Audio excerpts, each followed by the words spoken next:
السلام عليكم ورحمة الله وبركاته.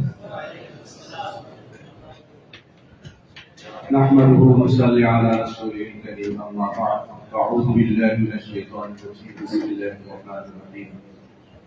يا أيها الذين آمنوا اتقوا الله وقولوا قولا سديدا يصلح لكم أعمالكم ويغفر لكم ذنوبكم ومن يطع الله ورسوله فقد فاز فوزا عظيما. وقال رسول الله صلى الله عليه وسلم الصدق ينجي والكذب يهلك أو كما قال عليه الصلاة والسلام. সম্মানিত উপস্থিতি, আমাদের সামনে উপবিষ্ট আছেন আমাদের এই বাংলাদেশের শীর্ষ আলেম দ্বীন মুরব্বী, এই উত্তরার সমস্ত মাদারেস এবং উলামায়ে কেরাম যার কিয়াদতে চলে আমাদের উত্তর আঞ্চলিক বোর্ডের সম্মানিত কার্যকরী প্রধান উপদেষ্টা এবং বাংলাদেশ জমিয়ত উলামায়ে ইসলামের এবং হেফাজত ইসলামের এবং সব ইসলামিক সাংগঠনিক দলগুলোর সহসভাপতি, আমাদের সকলের মুরব্বী হযরতুল আল্লাহ হযরত মাওলানা নাজমুল হাসান সাহেব দামাত বরকাতুহু, তিনি ইনশাআল্লাহ আজকে আমাদের এই দ্বিতীয় বিজয়ে শহীদদের এবং আহতদের জন্য দোয়া করবেন, সমাপনী কথা বলবেন। উপস্থিত হয়েছেন এখানে জামিয়ার অনেক শুভাকাঙ্ক্ষীরা। আমি নাম বলতে গেলে আমার বক্তৃতার সময় চলে যাবে, এজন্য বলছি। অনেকে সরকারি কর্মকর্তা আছেন, অনেকেই বিভিন্ন দায়িত্বে আছেন। আমার সামনে উপস্থিত আমার এই জামিয়ার পুরানো ফারিকিন উজালা, যারা এখান থেকে মাস্টার্স সম্পূর্ণ করে দিয়েছেন, এনারা এখানে উপস্থিত আছেন বৈষম্য বিরোধী ছাত্র আন্দোলনে যারা নিজেদের বুককে জালেমের বুলেটের সামনে পেতে দিয়েছিল, যাদের বুকের সেই তাজা রক্তের বিনিময়ে আজকে এই বাংলাদেশ প্রকৃত স্বাধীনতা অর্জন করেছে।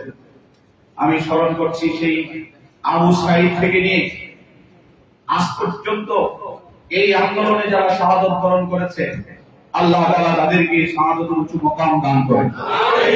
আমি স্মরণ করছি ওই সমস্ত ভাইদেরকে যারা হাসপাতালে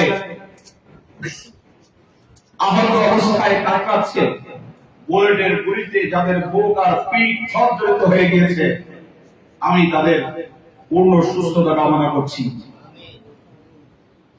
বিশেষ করে আমি আজকে দোয়া এবং স্মরণ করছি এই ঐতিহাসিক বিজয়ের অগ্রণী সৈনিকদের অন্যতম আব্দুল্লাহ বিন জিহাদের নামের সাথে কলঙ্ক লেপন করে আমার নাম যে ব্যবহার করে মিথ্যা মামলা দায়ের করা হয়েছে, আমি স্মরণ করছি সেই আব্দুল্লাহ বিন জিহাদকে।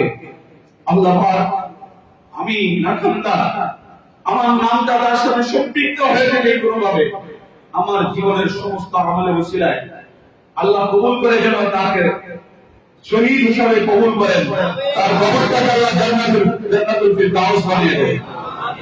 সাথে সাথে আমরা ইতিমধ্যে জেনেছি তার আরেকটা ভাই মাত্র তার পরিবারে, তার ছোট ভাই, পত্রিকায় বিভিন্ন জায়গায় দেখেছি, আমার ভাইয়া কি আর ঘরে আসবে না। সেই তরুণ কথাটা, সেই ছেলেটাও ক্যান্সার রোগে আক্রান্ত, সেই ক্যান্সার রোগে আক্রান্ত মাহমুদ বিন জিহাদ, আমি তার পূর্ণ সুস্থতা কামনা করছি এবং এই পরিবারের জন্য আমি আমার অন্তঃস্থল থেকে শোক প্রকাশ করছি। আমি যেহেতু একটা বিষয়, আমি দেশকে মহব্বত করি, হুব্বুল ওয়াতান মিনাল ঈমান। হাদিস আসছে দেশপ্রেম এটা ঈমানের অংশ, দেশপ্রেম ঈমানের অংশ। এইজন্য আমি দেশ নিয়ে ভাবি এবং দেশের মানুষের ঈমান নিয়ে ভাবি। এজন্য আমার পূর্ব অনেকগুলো পরিকল্পনা ছিল, সেগুলো আমি আজকে আপনাদের সামনে বলতে যাব না। শুধু এই বাবুস সালামকে নিয়ে আপনারা যারা এখানে উপস্থিত হয়েছেন, আরো উপস্থিত আছেন আমাদের এই অত্র এলাকার টঙ্গী পয়েন্টের প্রত্যেক হালকার জিম্মাদার সাথীগণ, এই মাদ্রাসা সম্পর্কে আপনাদের স্বচ্ছ একটা ধারণা আপনাদের সামনে দেওয়ার জন্য আমি মাদ্রাসার শুরু থেকে এই মামলা পর্যন্ত আজ পর্যন্ত সংক্ষেপে আপনাদের সামনে এই মাদ্রাসার ইতিহাসটা তুলে ধরতে চাই, যেন আপনারা স্ব জায়গা থেকে আপনারা যে কোনো পদক্ষেপ নেওয়ার প্রয়োজন হলে আপনারা যেন নিতে পারেন। আমি অতি সংক্ষেপে বলব, এরপরে আমাদের বৈষম্য বিরোধী ছাত্র আন্দোলনে যারা নেতৃত্ব দিয়েছে এই পুরো এলাকায় তাদের কাছ থেকে আমি তাদের অনুভূতি শুনব। এরপরে আমাদের মুরব্বী ইনশাআল্লাহ দোয়া করে দেবেন শহীদদের জন্য। 1999 সাল ঐতিহাসিক বদর দিবস 12 মার্চ 11 মার্চ এই জামিয়া বাবুল সালাম মাদ্রাসা হিসেবে প্রতিষ্ঠা লাভ করে। ওই দিন থেকে মাদ্রাসার কার্যক্রম শুরু হয়। আপনারা এলাকাবাসী সবাই জানেন, এখানে দিনের ছাপড়া থেকে মসজিদ, এখান থেকে এই ছাপড়া থেকে এই মাদ্রাসার কার্যক্রম শুরু হয়েছে। আমি 1998 শেষ এবং 99 শুরু, ওই সময়টার মধ্যেই এখানে আমি এসেছি। তার মানে হলো আজকে 24 সাল, 26 বছর যাবত আমি এখানে অবস্থান করছি। 26 বছর।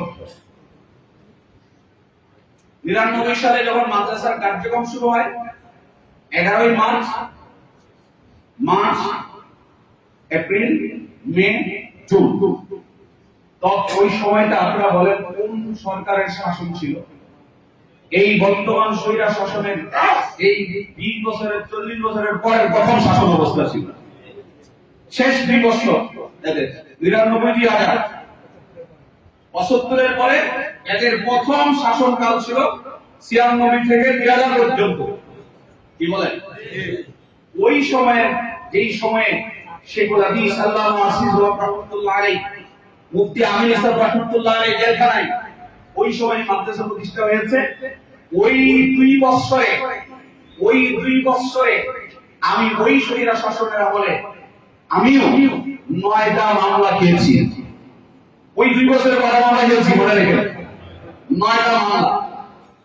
এবং এই মাদ্রাসা থেকে 2 বছরে 2 বার উচ্ছেদ হয়েছে। এবং বাংলাদেশের বড় বড় এই এলাকার মাদ্রাসা ওলামায়ে কেরাম আছেন, আপনারা এটা সব জানেন, ছাত্রীরাও আছেন। আপনাদের সহযোগিতায় হাইকোর্টের নির্দেশে এই মাদ্রাসা আবার পুনর্দখল হয়েছে। আমি অতি সংক্ষেপে বলছি, 1-2 ছাত্র নিয়ে মাদ্রাসা শুরু করেছি। 18 জন ছাত্র যখন তখন এই মাদ্রাসা থেকে উচ্ছেদ হয়েছি এবং পরবর্তীতে ধাপে ধাপে এই মাদ্রাসার কার্যক্রম চলছে। যদিও আমাকে এখান থেকে উচ্ছেদ হতে হয়েছে, বিভিন্ন জায়গায় যাযাবর জীবন যাপন করতে হয়েছে, ওই অবস্থায়ও মুরব্বীদের নির্দেশে আমি মাদ্রাসা ধরে রাখার চেষ্টা করেছি। 2003 থেকে না 2000 সাল থেকে, তো 2000 ডিসেম্বরে নির্বাচন হলো না, 2000 ডিসেম্বরের নির্বাচনের পর থেকে 2003 সাল পর্যন্ত 3 বছর 1, 2, 3 এই শাসনটা কোন বছর ছিল? কাদের ছিল? আরেকটা হুকুমতের ছিল, নাম বলবো না। সরকার পরিবর্তন হয়েছিল, সেই সরকারের আমলে আমি 33টা মামলা খেয়েছি। কটা মামলা খেয়েছি? 33টা। এবং 135টা জিডি আমার বিরুদ্ধে হয়েছে। 135টা জিডি। আমি অতি সংক্ষেপে বলছি আপনাদেরকে, ওই 5 বছরে 33টা মামলা খেয়েছি, 100 জিডি আমার বিরুদ্ধে হয়েছে। আমার সামনে উপস্থিত আছেন এই জামিয়ার সুনামধন্য সুদক্ষ সেক্রেটারি, সুপ্রিম কোর্টের সিনিয়র আইনজীবী, এবং আপনারা সঙ্গে খুশি হবেন আমাদের দেশের ঐতিহ্যবাহী জামিয়া, ওই জামিউল মাদ্রাসার সম্মানিত সভাপতি। তিনি সেই এখনো বর্তমানেও তিনি সভাপতি। তিনি এই মামলাগুলা সবগুলো করেছেন বিনা শ্রমে, বিনা পয়সা। তখন থেকে তিনি এই মাদ্রাসার এই মামলাগুলো কি হয়েছেন, এই মামলাগুলো লড়ার কারণে ওনাকে এই হত্যা মামলা আসামি করা হয়েছে। ওনাকে হত্যা মামলা আসামি করা হয়েছে। ওই সময় 33টা মামলা হয়েছে। ওই সময় 2 বার এই মাদ্রাসা উচ্ছেদ হয়েছে। কতবার বলেন? কতবার? 2 বার। বড়দের নির্দেশে আমি এখানে আবারও অটুট রয়েছি। শেখুল হাদিস আল্লামা আজিজুল হক রাহমাতুল্লাহ আলাইহি, আমার শেখ রাহমাতুল্লাহ আলাইহি আমি বলেছিলাম, হুজুর আর ভালো লাগে না, এত মামলা। তখন ওই মামলার উদ্ভব হয়েছিল তৎসময়ের দুর্নীতিবাজ সেই সভাপতি, সে এখানে একটা দোকানে ডিল করে একজন কাছ থেকে 30 লক্ষ টাকা নিয়েছিল, 33 লক্ষ টাকা। এই 33 লক্ষ টাকা 33 পয়সার ধারে কাছে আমি নাই, আমি চোখে দেখিনি, আমি দোকানের আশেপাশেও যাই নাই। এই দেশের মামা অ্যাডভোকেট সাহেবের সাক্ষী, আমি শুধু মাদ্রাসার প্রিন্সিপাল হওয়ার কারণে আমার বিরুদ্ধে মামলাগুলো হয়েছে। শুধু অপরাধ কি আমি মাদ্রাসার প্রিন্সিপাল, এই জন্য।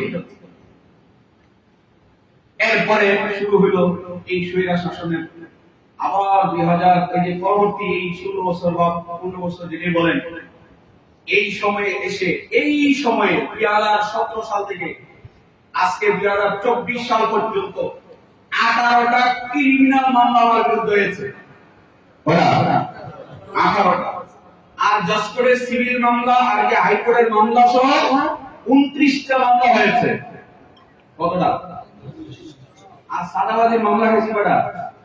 18টা। একটার মধ্যে এই সেক্রেটারি সাহেব আছেন, 20 লাখ টাকা চাঁদা চাইছে দোকানে দিয়ে। আমি পরবর্তীতে মামলার দিকে আসছি। এই সময়ের ভিতরে মামলা খেলাম 18টা ক্রিমিনাল মামলা, যেগুলা জামিন নিব না। আলহামদুলিল্লাহ আগেগুলো তো আগে শেষ। এই 18টা ক্রিমিনাল মামলার মধ্যেও 12টা মামলা কোর্ট কর্তৃক বেকসুর খালাস পেয়েছে, আমাদেরকে নির্দোষ হিসাবে প্রমাণিত করেছে। এবং পরবর্তী মামলাগুলো থানা, পিবিআই, সিআই থেকে রিপোর্ট দিয়েছে যে বাদী এক জায়গায়, মামলা করছে আরেক জায়গায়। 20 লাখ টাকার আমরা চাঁদা চাইছি, বাদী হলো মোয়াদ ফেনি, আর সে বলে তার কাছে চাঁদা চাইছি ওইটাকে আমরা এই মার্কেটের দোকানে। সেই কে এটা পরে পরিচয় দিচ্ছি আপনাদের। এই হলো আমার এই মামলার ধারাবাহিকতা। এবার আপনারা বলেন আমি কোন সরকারের? এরা আপনাদের কাছে বিচার দিলাম, আমি কোন সরকারের? বলেন ভাই, আপনারা বলেন আমি কোন সরকারের? আমি কোন সরকারের না যদি হইতাম, তাহলে আমার এই মামলার ধারাবাহিকতা থাকতো না। আমি মামলা গেছি, আমি কোন রাজনৈতিক এর উপর আছে না, আমি কোন সাংগঠনিক ভাবে রাজনৈতিক দল করি না।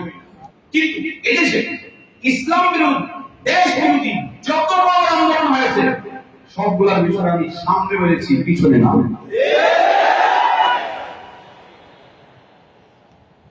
আপনারা এগুলো জানেন, এগুলো আমি বলতে চাই না। এই এয়ারপোর্ট কেন্দ্রিক যতগুলো আন্দোলন হয়েছে, সেই আন্দোলনগুলো আল্লাহ তাআলা আমার নবীদের কারণে, আমার কৃতিত্ব নাই। আমাকে একটা সংস্থায় ডেকেছিল, আপনি রাজনৈতিক দল কেন করেন না? আল্লাহ আপনি কেন রাজনৈতিক দল করেন না? বলে আমি রাজনীতি জানি না। বা আপনি এয়ারপোর্টে মুক্তির আন্দোলন করেছেন, আপনি শাহসাবের আন্দোলন করেছেন, আপনি ওই কাদিয়ানী বিরোধী আন্দোলন করেছেন, আপনাদের সফল নেতৃত্ব দিয়েছেন, আপনি আন্দোলন জানেন না? আমি বলছি সংগঠন এক জিনিস, আন্দোলন আরেক জিনিস। আমি আন্দোলন করতে জানি, সংগঠন করতে জানি না। এই ব্যাপারে লম্বা কথা আমি বললাম না। আমি কোন দলের এটা আপনাদের কাছে পরিচয় দিলাম। মাদ্রাসার ধারাবাহিকতায় এই মাদ্রাসা, এখন এই মাদ্রাসায় 700 ছাত্র শুধু আমাদের এখানে মাস্টার আসছে। আলহামদুলিল্লাহ এই মাদ্রাসায় এই বছর 100 ছাত্র, এই পর্যন্ত 1000 ছাত্র মাস্টার্স কমপ্লিট করে এখান থেকে গেছে।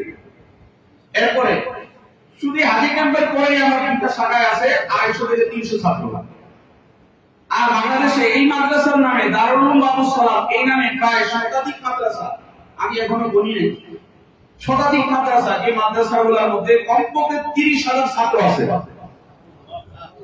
আর আমাদের এই মাদ্রাসার ছাত্ররা যারা মাস্টার্স করে গেছে, এই ছেলেগুলা যে সমস্ত মাদ্রাসায় খেদমত করছে, এরা আমরা বলছে হুজুর আমাদের আন্দাজ যে আমাদের কমপক্ষে 2 লাখ ছাত্র হবে আমাদের ছাত্র মাদ্রাসা।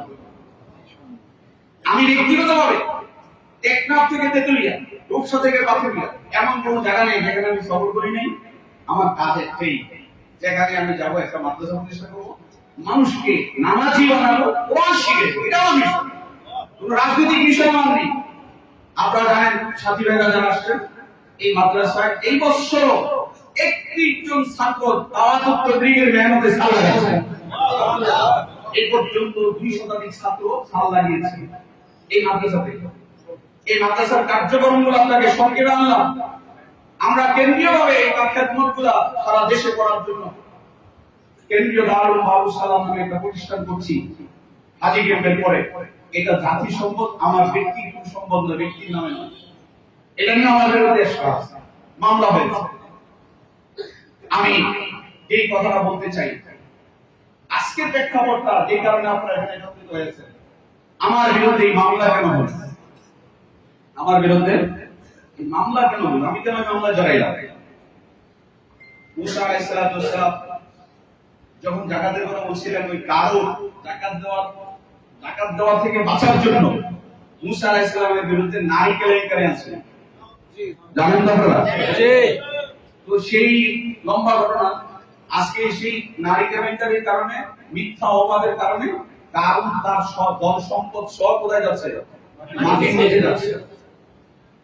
এখানে একটা মার্কেট আছে, আপনারা সকালে দেখছেন, চোখের সামনে মার্কেটটা না? আপনারা যদি যান, প্রত্যেকটা দোকানদারের জিজ্ঞাসা করেন যে কত টাকা ভাড়া দাও, বলে দিবেন। আমার হিসাবের সাথে যদি না মিলে তাহলে আপনারা বলবেন, আমি হিসাব দিচ্ছি আপনাদের। এখানে এই দোকানগুলা ওই সময়ে যখন আমার উপরে এত মামলা মোকদ্দমা, তখন আমি আর এইগুলোর দিকে নজর দিই নাই, আমি দোকানপাটের দিকে যাইই নাই। এখানে আজকে দোকানদার ভাইয়েরা আছে, আমি কোন দোকানের ধারে কাছে যাই। এগুলা 2017 সালের আগ পর্যন্ত যে কমিটিটা ছিল, মোতাবাল্লি ছিল, এরা এই দোকানপাটগুলা এরা নিজেরা নিজেদের ইচ্ছা মতন যা করার করত। আমি শুধু আপনাদেরকে একটু বলতে চাই, 2017 সালের ফেব্রুয়ারি 6 ফেব্রুয়ারি আগের পূর্বের কমিটি এখান থেকে বিতাড়িত হয়েছে। 2000 ফেব্রুয়ারি মাসের 17 সালের ফেব্রুয়ারির আগের মাসটা কি? জানুয়ারি মাস।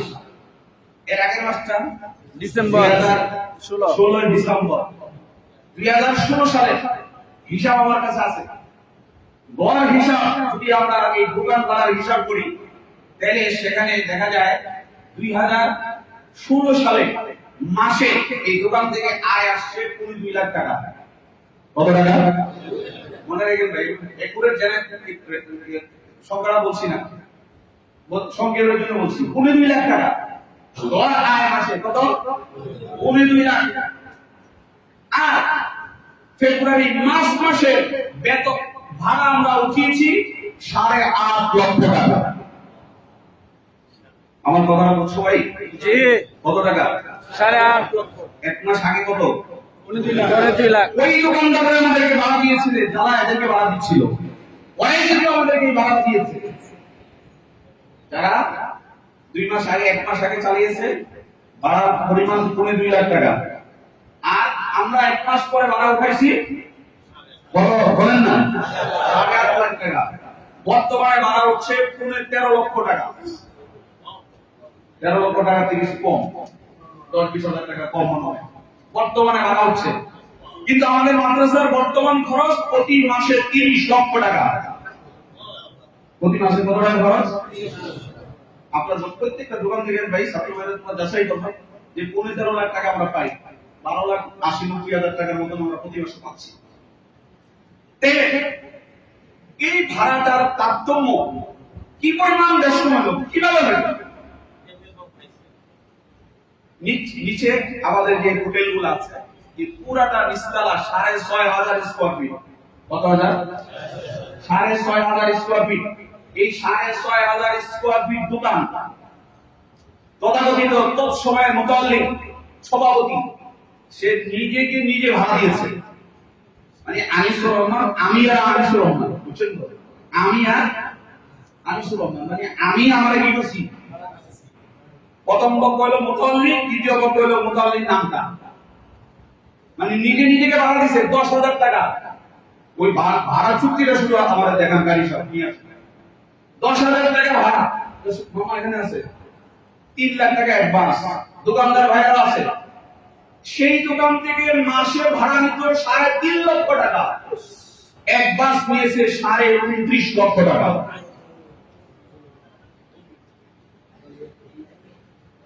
আমি কোনোদিন আমার জবান দিয়ে এগুলো বলি নাই, বলার ইচ্ছাও ছিল না, গোপনে রেখেছি। মানুষের দোষগুলা ঢাকা রাখে কোন মানুষের জনসম্মুখে কোনোদিন বলি নাই। আজকে আমি বলতে বাধ্য হয়েছি, যেহেতু আমি মার্ডার কেসে আসি।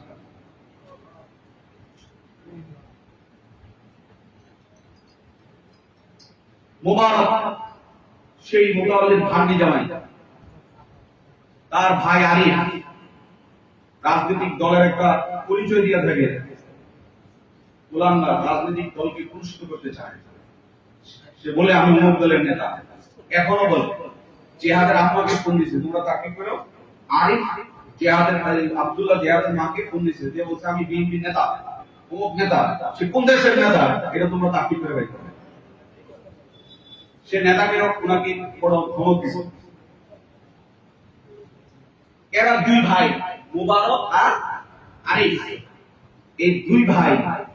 মোবারক ভাই তো এখানে পুরান দোকানটা, বিরানির দোকানটা, যেটা হাত চালায়।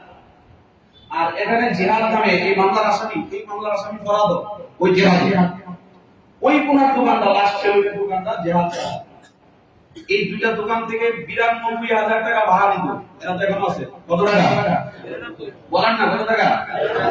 92,000 টাকা ভাড়া দিত, মাদ্রাসায় দিত 1,000 টাকা। কত টাকা? আমুর বাড়ির জিনিসটা।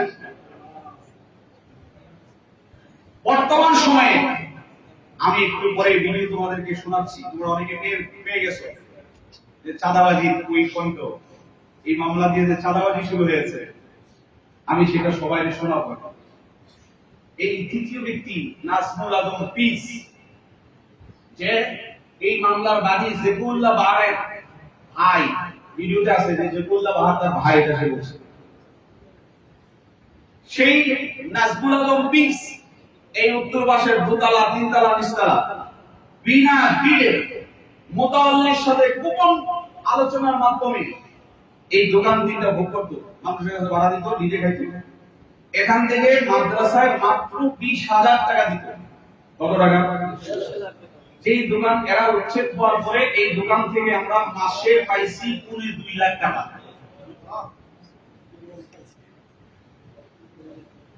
কি বলবো ভাই তোমাদেরকে, বুঝা আসছে তোমাদের? আমার কথাগুলো তো অবশ্যই রেকর্ড হচ্ছে, এগুলো প্রমাণ হবে এবং সবাই রেকর্ড করে। আমি কোনদিন আমার বয়ান রেকর্ড করতে দিই না।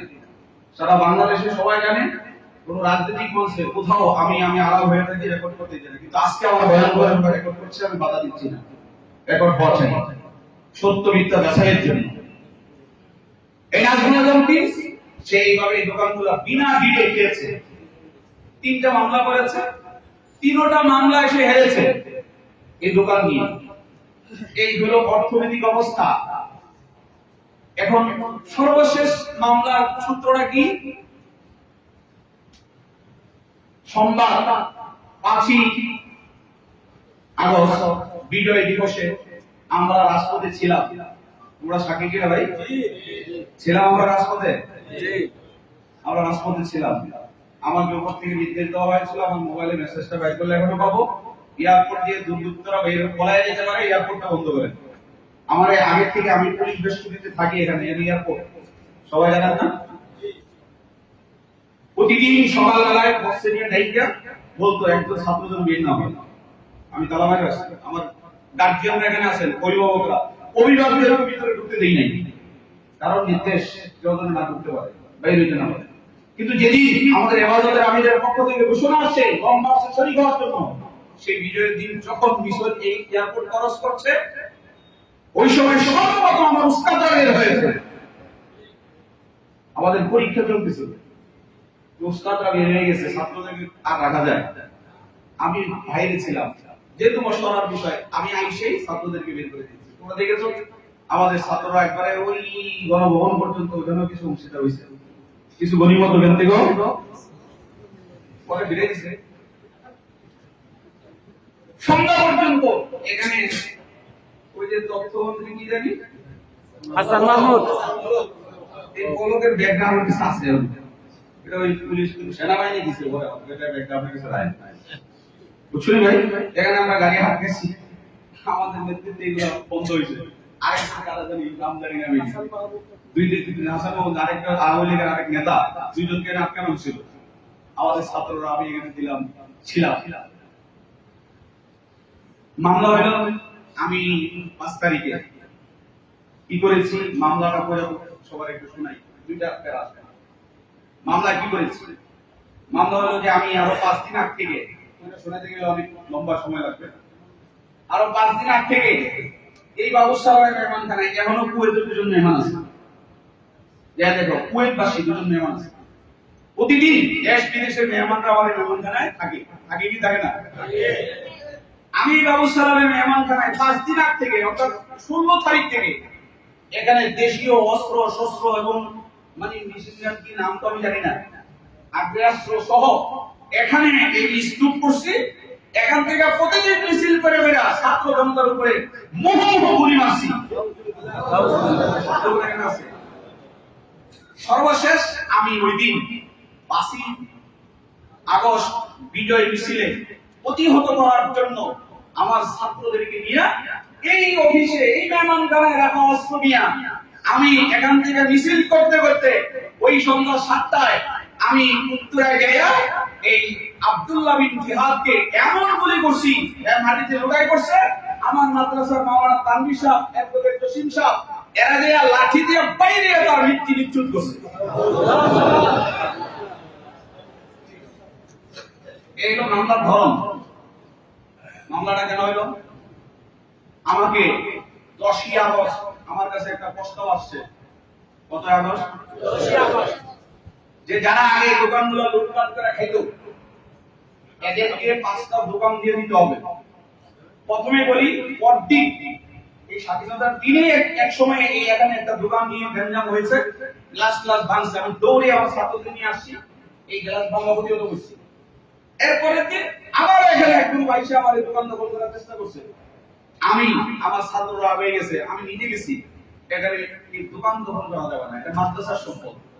যদি কেউ এটা অভিযুক্ত থেকে থাকে সেটা আমরা দেখবো, আমাদের সম্পদ মাদ্রাসার সম্পদ, এটা কেউ এটা অভিযোগ করতে পারবে না। আমি এই কথাগুলো বলছি না সবার জেনে থাকার জন্য। 10 তারিখে আমাকে প্রস্তাব দেওয়া হয়েছে, প্রস্তাব পাঠানো হয়েছে আমার কাছে, 5টা দোকান যদি এদেরকে দিয়ে দিই তাহলে আমার বিরুদ্ধে আর কোনো মামলা হবে না, মামলা থাকবে না। আর যদি 5টা দোকান না দেই তাহলে আমার বিরুদ্ধে কঠিন মামলা হবে। আমি তখন ভাবছিলাম যে মামলা তো সাদাবাজি, সন্ত্রাসী, তারপরে জঙ্গি, আমি হেফাজতি, আমার সব মামলার আর্গুমেন্ট আছে, আমি হেফাজতি, আর এখন হয়ে গেছে আওয়ামী লীগ। আমার পোস্টার দেখে তো তোমরা, আওয়ামী আমিস, সেটা আমি বলছি। আমি এরপরে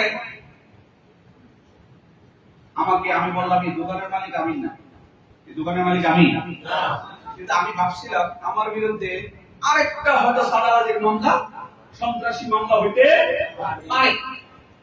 কিন্তু এই বৈষম্য বিরোধী ছাত্র আন্দোলনে জীবনদানকারী একজন শহীদের সাথে প্রতারণা করে আমাকে এরকম মিথ্যা হত্যা মামলায় চালানো হবে, এটা কল্পনাও করি।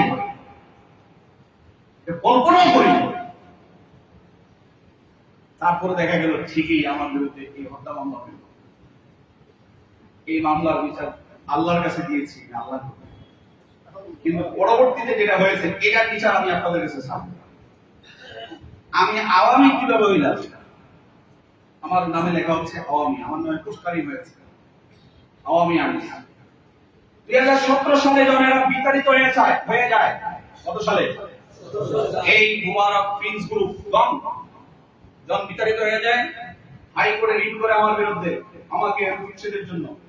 এই যে অ্যাডভোকেট শব্দ সাক্ষী, হাইকোর্ট মুতাআল্লি সভাপতিকে অবৈধ ঘোষণা দিয়ে আমাকে উচ্ছেদ করার অধিকার সে রাখে না, সে আদেশ দিয়েছে। আমি সে আদেশে বলে জড়ে টিকে গেলাম। এরা এইবার সেই দুঃশাসনে সে আওয়ামী বুঝা আমার মাথায় চাপাইবার চেষ্টা করেছে। আমাদের লুৎফুল কবির আছে এখানে, লুৎফুল কবির ভাই সামনে আসেন।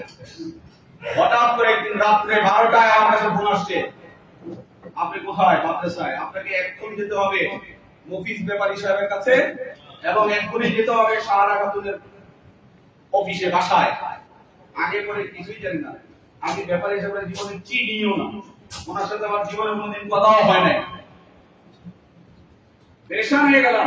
আমি ফোন করে একদম লিগের আমাদের লুৎফুল কবির ভাই সহ আমার সাথে ছিল, ওনাকে সহ আমি নিয়ে গেলাম। এরপরে আরো 2 জন সাথী আমার সাথে গেল সাহসের জন্য, তবলিগের সাথীরা গেছে আমার। আমি আমার বড়দের সাথে রাত্রে ফোনে কথা বললাম, সবাই বললো এখন তো গতি নাই, যেহেতু এমপি ডাকাইছে আপনি যা কি বলে শোনেন তারপরে দেখা যাবে। আপনারা জানেন 2011 সালের ডিসেম্বরে আমি এখানে একটা দেশের সর্ববৃহৎ একটা সম্মেলন করেছিলাম। সেই সম্মেলনে পাকিস্তানের তকি উসমানী সাহেবকে দাওয়াত দিয়েছিলাম, সৌদি আরব সহ বিশ্বের সব বড় বড় আলেমদেরকে দাওয়াত দিয়েছিলাম। সেই তকি উসমানী সাহেবকে দাওয়াত যখন দিয়েছিলাম তখন শাহরাবাদ ছিলেন স্বরাষ্ট্রমন্ত্রী। উনি তখন এই সম্মেলন ক্যান্সেল করেছিলেন এবং এই সম্মেলন পরবর্তীতে উনি ঠেকাইতে পারেন নাই। সম্মেলন হয়েছে কিন্তু তকি উসমানী সাহেবকে আসতে দেওয়া হয়নি। আমাকে রাজাকার এবং পাকিস্তানি বানাইবার জন্য এরা গেছে এমপি সাহেব। এমপি সাহেব কি শব্দগুলো ব্যবহার করছে এটা নতুন বইয়ের সঙ্গে মুখে শুনবেন আপনারা, যদি কথা বলার সুযোগ পায়। উনি আমি যাওয়ার পরে যে শব্দগুলো ব্যবহার করেছে, আপনি সরকারের নির্দেশ মানে প্ল্যান বাস্তবায়নে বাধাগ্রস্ত করেছেন, এয়ারপোর্ট থেকে আপনি মূর্তি সরিয়েছেন, আপনি পাকিস্তানি মৌলবীদেরকে এনে দাওয়াত দিয়ে আপনি রাজাকার হয়েছেন, আপনি রাজাকার, আপনি সরকার বিরোধী, সরকারের এখানে প্ল্যান বাস্তবায়ন করতে দেন নাই। এখানে 5টা মূর্তি বানাইছিল, আপনারা জানেন না? আমাকে 10 মিনিট উনি আমাকে ধমকাইছেন, শুধু কাটছেন, আমি শুধু কাঁদতেছিলাম। আল্লাহর কসম আমি শুধু মাথাটা নিচু করে কাঁদতেছিলাম। 10 মিনিট পরে আমি বললাম, বাবা আপনি যদি বলেন আমি এখান থেকে আর মাদ্রাসায় যাব না, আমি এখান থেকে আমার বাসায় সোজা চলে যাব, আমি মাদ্রাসা তার কাছে আর যাব না, তবে আমার আত্মপক্ষ সমর্থন করার সুযোগ তো দিবেন, আমার দুটার কথা তো শুনবেন। এবার উনি অনেক লোকজন ছিল, পুরা হোম ভরা লোকজন, ওরা তো লম্বা সময় দরবার করছে। আমি যখন এই আত্মসাতের এই দোকানগুলোর শুধু বিবৃতি দিলাম, বিস্তীর্ণ বললাম, তোমাদেরকে যেভাবে বললাম সবাইকে যে এখানে এই দোকানগুলো থেকে এইভাবে এদের মাল কি করা হচ্ছে, তা সুপ করা হচ্ছে, উনি এইবার ওই রাজাকারী শব্দটা ভুলে গেছে। এই দোকানের আত্মসাতের কথাগুলো আমার সামনে আসার পরে উনি ওই রাজাকারের স্লোগান কি করছে ভুলে গেছে। উনি উপস্থিত ব্যাপারী সাহেবকে, কমিজ ব্যাপারীকে বলল, তোমাদের চোখের সামনে এতিমের টাকা এইভাবে আত্মসাৎ করতেছে, তোমরা কেন ব্যবস্থা নাও নাই? তুমি আমাদের মাওলানা বলে এই মৌলবীর লোকের থাকা এই বন্ধ করো, এই শব্দটাই বলছে, এই মৌলবীর লোকের থাকা কি করো। আচ্ছা এবার বলেন, আমি আওয়ামী হইলাম না আওয়ামীরা আনিস হইল? আনিস হইল? হ্যাঁ আমি আওয়ামী হইছি না আওয়ামী লীগ আনিস হইছে? আমি তো আওয়ামী লীগের দিতে চাই না, আমার উপরে চাপাই দাও। যখন দেখলাম যে এই বোঝা আমার উপরে চলে আসছে, আমি আলহামদুলিল্লাহ এই দেশের মামা উপস্থিত, ওনাদের মাসওয়ারায় আমাদের এখানে মাহবুব ভাই আছেন, আর ওই যে রেলওয়ের চিফ ইঞ্জিনিয়ার মামুন সাহেব আছেন, এরকম বড় বড় ব্যক্তি, একজন সচিব, ওনাদেরকে আমি এই কমিটিতে নিয়ে আসলাম যেন আমার উপরে কোন ধরনের হস্তক্ষেপ না চলে। আমি আমার প্রভাবশালী কিছু লোক এখানে কি করলাম, ঢুকে দিলাম। সেক্রেটারি হিসেবে ওনাকে আমি নিজে সেক্রেটারি হইতে পারতাম, প্রতিষ্ঠানের প্রধান হিসেবে না হইয়া অ্যাডভোকেট সাহেবকে সেক্রেটারি বানাইলাম, ইঞ্জিনিয়ার সহসভাপতি, এরপরে সিনিয়র সহসভাপতি বানাইলাম সচিব সাহেবকে। সচিব সাহেব আগে উনি তখন রানিং সচিব ছিল, কিন্তু ওনার উপসচিব ছিল, ওনার বাড়ি বগুড়া হওয়ার কারণে উনি সচিব হতে পারেনি, কিন্তু উনি প্রেসিডেন্ট ছিল। আমি এই লোকজন নিয়ে একটা কমিটি গঠন করলাম। এবার বলো ভাই আমি আওয়ামী? আমি আওয়ামী আনিস? 3 জনের ছবি দিয়ে প্রস্তাব করেছে, আমার কোন আফসোস, আমার বিরুদ্ধে করেছে, আমি আল্লাহর কাছে বিচার করব, এগুলো বিচার তোমাদের কাছে চাই না। কিন্তু ওই সময় বিরোধী ছাত্র আন্দোলনকে কলুষিত করা হয়েছে, এদের নাম লিখে দেওয়া হয়েছে, এটার বিচার তোমাদেরই করতে হবে। এটার বিচার আমি করব। 2টা দোকান জবরদখল করে রেখেছে পুলিশ, তখন এই দোকানগুলো তালা মেরে রাখছে, এরা মামলা করে রাখছে কোর্টে মামলা করে রাখার কারণে দোকানগুলো আমি চালাইতে পারি না, যে দোকানগুলো থেকে এখন 1.5 লাখ টাকা ভাড়া পাই। এই দোকানগুলো উদ্ধার করার জন্য যখন 9 কাউন্সিলর হয় নাই, তখন তাকে সে এই দোকানগুলো পুলিশের সাথে কথা বলে মাদ্রাসার দোকানগুলো উদ্ধার করে দিয়েছে। সত্যি কথা বলছি মামা, জানা এই ব্যবহার হয়েছে না। আরেকদিন রমজানের পরে, ঈদের পরের দিন আমরা সব বাড়িতে গেছি। ঈদের দিন বাড়িতে গেছি। একবার তো রমজানে কি করছে এরা, সেহরি খাচ্ছে আমাদের ছেলেরা। এই মুশতাক, মোবারক, প্রিন্স গ্রুপ রাত্রে সেহরির সময় মাদ্রাসায় এসে হামলা করছে।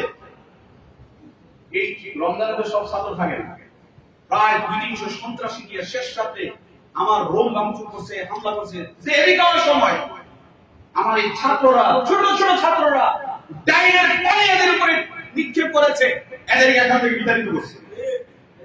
কমকেও ছিল না, শেষ রাতে আর কি থাকবে। এই ছাত্ররা বক্তব্যের একজনের ছেলেরা শুধু ডাইরেক্ট ভাঙিয়ে দিয়ে বিক্রি করছে।